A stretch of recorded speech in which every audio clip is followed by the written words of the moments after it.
Hi viewers, இன்றைக்கி வந்து பூண்டு ஊறுக்காங்க. என்னடா பூண்டு விற்கிற விலையில் பூண்டு ஊறுக்கான்னு நினைக்காதீங்க. இது நான் ரொம்ப முன்னாடி வாங்கின பூண்டு இருந்தனால செஞ்சு காமிக்கிறேன். நான் போடுறேன், உங்களுக்கு எப்போ ஃப்ரீயாக கம்மியாக இருக்கோ அந்த டைமில் நீங்கள் செஞ்சு பார்த்துக்கோங்க. நல்ல டேஸ்ட்டாக இருக்கும். கொஞ்சமாக தான் செய்கிறேன். அதுக்கு ஃபஸ்ட்டு வந்து ஒரு வறுத்து எடுத்துக்கலாம். ஒரு ஸ்பூன் வெந்தயம், ஒரு ஸ்பூன் கடுகு. இதை நல்லா எண்ணெயே இல்லாமல் நல்லா வறுத்து எடுத்துக்கலாங்க. இது நல்லா கருப்பாகாமல் நல்லா ஒரு ப்ரௌன் கலரில் நம்ம எடுத்துக்கிறோம், இல்லாட்டி கசப்பு தன்மை வந்துடும். இப்போ இதை நம்ம ஆஃப் பண்ணிடலாங்க. இப்போ நான் இரும்பு சட்டி ஒன்று வச்சுருக்குறேங்க. அதில் வந்து நல்லெண்ணெய் சேர்த்துக்கலாம். நான் ஒரு 3 ஸ்பூன் சேர்க்குறேன், ஏன்னா நான் ரொம்ப கம்மியாக தான் செய்கிறேன்.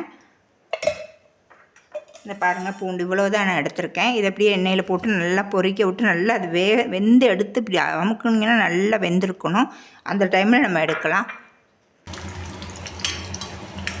இப்போ நம்ம இதை எடுத்துக்கலாங்க. ஆஃப் பண்ணிவிட்டு இதை பாருங்கள், ஓரளவு வெந்திருக்குது. இன்னும் கொஞ்சம் நேரம் வைக்கணும், ஆனால் இந்த சூட்லேயே நம்ம அது நல்லா வெந்துடும். இப்போ பார்த்தீங்கன்னா அதே எண்ணெயில் கொஞ்சமாக வெந்தயம், கொஞ்சம் கடுகு, ரொம்ப வேண்டாம், நம்ம ஏற்கனவே அரைச்சி வச்சுருக்கேன். ஏன்னா நான் ரொம்ப கம்மியாக எடுத்திருக்கேன். நம்ம வீட்டில் யாருமே பூண்டு ஊறுக்காய் சாப்பிட மாட்டாங்க, நான் ஒரு ஆள் தான். அதனாலே மெயின் நான் கம்மியாக செஞ்சுருக்கிறேன். இப்போ இது நல்லா பொரியட்டுங்க. இது நல்லா பொரிஞ்சிருச்சு. இதில் வந்து நம்ம கொஞ்சமாக மஞ்சத்தூள் சேர்த்துக்கலாம் எண்ணெயில். இதே எண்ணெயில் மிளகாத்தூள். இப்போ வந்து பூண்டு முழுசாக உள்ள பூண்டுங்க இது.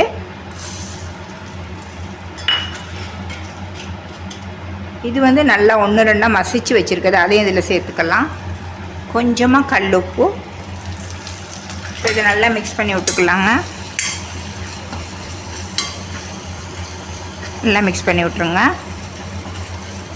மிக்ஸ் பண்ணி விட்டுட்டு இதில் வந்து கொஞ்சமாக புளி கரைச்சல்,